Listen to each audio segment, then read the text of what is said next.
বিসমিল্লাহির রহমানির রহিম। আজকের অনুষ্ঠানের সভাপতি, পুলিশ নারী কল্যাণ সমিতির সহ সভানেত্রী মিসেস সাবিনা আওলাদ, সম্মানিত বিশেষ অতিথি মিসেস হাসিনা আহমেদ, মিস কানিজ মাওলা, সম্মানিত পুলিশ নারী কল্যাণ সমিতির সদস্যবৃন্দ, পুলিশ পরিবারের সম্মানিত সদস্যবৃন্দ এবং সম্মানিত ঊর্ধ্বতন পুলিশ কর্মকর্তা বৃন্দ, আসসালামু আলাইকুম। প্রথমেই শ্রদ্ধা ভরে স্মরণ করছি শহীদ রাষ্ট্রপতি জিয়াউর রহমান এবং আপসহীন দেশনেত্রী বেগম খালেদা জিয়াকে। আজ পুলিশ নারী কল্যাণ সমিতির আয়োজিত এই অনুষ্ঠানে উপস্থিত থাকতে পেরে আমার খুবই ভালো লাগছে। অভিনন্দন জানাই সকল সদস্যকে তাদের নিরলস প্রচেষ্টায় সমাজের বিভিন্ন পর্যায়ে অবদান রাখার জন্য। আপনারা আপনাদের কর্মের মাধ্যমে আগামীর প্রজন্মকে সমাজে অবদান রাখার পথ দেখিয়ে দিতে সহায়তা করছেন। অতীত, বর্তমান ও ভবিষ্যতের সামাজিক উন্নয়নের লক্ষ্যে গৃহীত সমাজ সেবামূলক আপনাদের পরিকল্পনাগুলি সমন্বিতভাবে একটি সুন্দর, সুস্থ, মানবিক সমাজ গঠনের ভিত্তি। আমরা সকলে যদি নিজ নিজ ক্ষেত্রে কাঙ্ক্ষিত সমাজ গঠনে অবদান রাখি, তাহলে নিশ্চয়ই সেটি বাস্তবায়ন করা সম্ভব ইনশাআল্লাহ। নারীরা পরিবার ও সামাজিক উন্নয়নের ক্ষেত্রে কেন্দ্রে থেকে স্বাস্থ্য, গ্রামীণ উন্নয়নে অংশ নিতে পারে।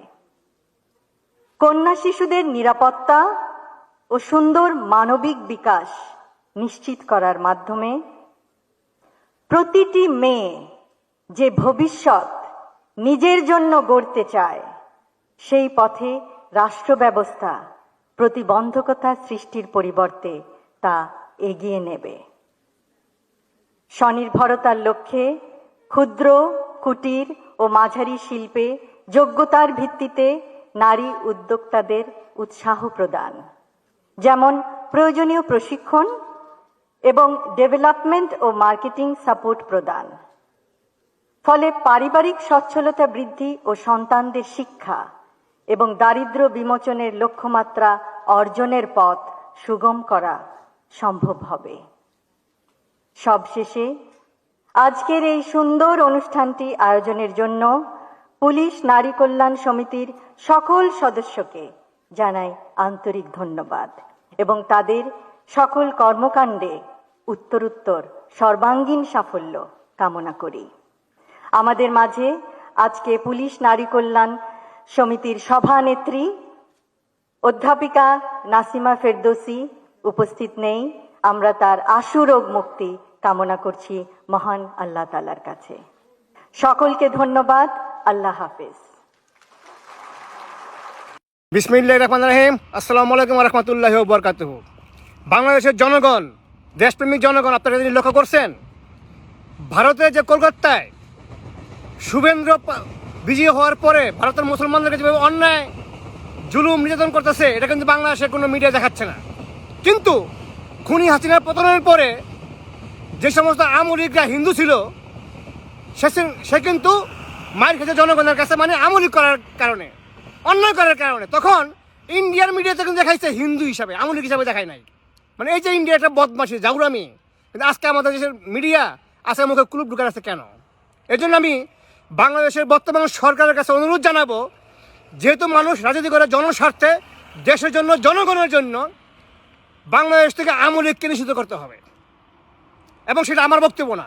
আপনি প্রয়োজনে আপনার সরকারি পেজে 1 মাস যাবত একটা মতামত নেন, বাংলাদেশের সরকারি টেলিভিশনে নিউজ করেন, জনগণের মতামত চান যে আমরা কি জনগণকে আওয়ামী লীগের নিষিদ্ধ করার পক্ষে নাকি বিপক্ষে। যদি জনগণ যদি সেখানে কমেন্টস করে বা বেশি পক্ষে হা না ভোট দেয়, তাহলে অবশ্যই জনস্বার্থে আওয়ামী লীগকে নিষিদ্ধ করতে হবে। আর আওয়ামী লীগকে নিষিদ্ধ করার বিপক্ষে যে সকল বিএনপি নেতারা যাবে, বুঝতে হবে এদের ঘরের মধ্যে কি আওয়ামী লীগ ছিল, এদের ঘরের মধ্যে কি আওয়ামী লীগ আছে, অথবা এর বাপ আওয়ামী লীগ করছে, অথবা কোন ভাই আওয়ামী লীগ করছে বা এখনো করে, এবং এই এরাই খালেদা জিয়াকে জেলখানায় ঢুকে রাখছিল, এই এরাই তারেক রহমানকে দেশ আসার সুযোগ দেয় নাই। এবং এদের কারণেই, এদের দুশ্চরিত্রের কারণেই বাংলাদেশের হাজার হাজার তৃণমূল নেতা কর্মী গুম হতে খুন হয়েছে, এদের পরিবারের কেউ হতাহত হয় নাই। এদের ব্যবসা টিকে ছিল, বাণিজ্য টিকে ছিল, মাঝখানে ভুক্তভোগী হয়েছি আমরা দেশপ্রেমিকরা। তারেক রহমান হয়তো খালেদা জিয়ার সন্তান, জিয়া রহমানের সন্তান, তার মায়ের শোক সে ভুলে গেছে, কারণ সে প্রধানমন্ত্রী হয়েছে। কিন্তু বাংলাদেশের জনগণ যে সন্তান হয়েছে সে কি পাইছে, এই প্রশ্ন জাতির কাছে রেখে দিলাম। এই জন্য তারেক রহমানের উচিত, আপনি যখন লন্ডনে বসে কথা বলতেন আমার তৃণমূল, আমার তৃণমূল, আওয়ামী লীগের সাথে যারা সম্পর্ক করবে বা সম্পর্ক থাকবে এদের কমিটিতে রাখা যাবে না। আবার আপনারা বলেন না যে আওয়ামী লীগের বিচার করতে গেলে বলেন না আমার সাথে সম্পর্ক আছে। এই বক্তব্যগুলো তারেক রহমান ছিল। তারেক রহমান নিজে বলতো পাক বন্ধু রাজাকার খুনি মুজিব, তারেক রহমান নিজে বলছে পাক বন্ধু রাজাকার মুজিব। সেই বক্তব্য অনুসরণ করে আমরা সেখান থেকে সাহস পেয়েছিলাম যে আমাদের নেতা নিজে সরাসরি খুনি মুজিব বলতে সাহস পাইছে। কিন্তু আজকের বাংলাদেশে আমি জানি তারেক রহমান মাত্র 3 মাস যাবৎ পাওয়ার পাইছেন, সময় লাগবে। আমি এই জন্য তারেক রহমানকে স্যালুট জানাচ্ছি এবং আমি আশাবাদী তারেক রহমান এগুলি করবেন। কিন্তু আমার প্রশ্ন, আপনার দলের ভিতরে যারা আওয়ামী লীগের বিচার করতে চায় না, এই এরাই ছিল আপনার আমার হত্যাকারী, এই এরাই ছিল আপনাকে দেশ শাস্তি দেয় নাই, এরাই আপনার সন্তানকে দাদির আদর থেকে বঞ্চিত রাখছিল। আর আমাদের মতো সাধারণ তৃণমূলরা বাবা হারাইছি, মা হারাইছি, বোন হারাইছি, হ্যাঁ ঠিক আছে, দেশে যেতে পারি নাই, জীবন হারাইছি এই রাজনীতি করে, এই বিএনপির রাজনীতি করে আপনাকে ক্ষমতা আনার জন্য। কিন্তু কোনো দালালের সিন্ডিকেটের কারণে ব্যবসা টিকে রাখার জন্য আমরা রক্ত দেই নাই, বাংলাদেশের জনগণ রক্ত দেয় নাই। জুলাই বিপ্লব এই কারণে হয় নাই, জুলাই বিপ্লব হয়েছিল নতুন বাংলাদেশের জন্য, কোনো দালালের স্বার্থের জন্য না, কোনো সুবিধাবাদী, কোনো আওয়ামী লীগের চামচার জন্য না, কোনো বিএনপি নেতার ব্যবসা সিন্ডিকেট টিকে রাখার জন্য মানুষ রক্ত দেয় নাই। 17 বছর মানুষ, 16 বছর মানুষ, 19 বছর মানুষ মনিদুর আমল থেকে শুরু করে বিএনপি কারণে করে নাই। আওয়ামী লীগের সাথে বিএনপির নামে, বিএনপির প্রতিষ্ঠান থেকে আওয়ামী লীগের ব্যবসা করে বাণিজ্য করবে, এক ভাই বিএনপি নেতা হবে, আরেক ভাই আওয়ামী লীগের নেতা হবে। ওই জন্য বাংলাদেশের মানুষ রক্ত দেয় নাই।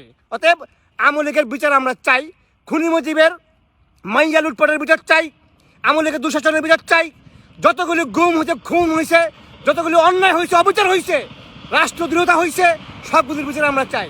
আওয়ামী লীগকে নিষিদ্ধ করার পক্ষে আপনি সরকারি পেজে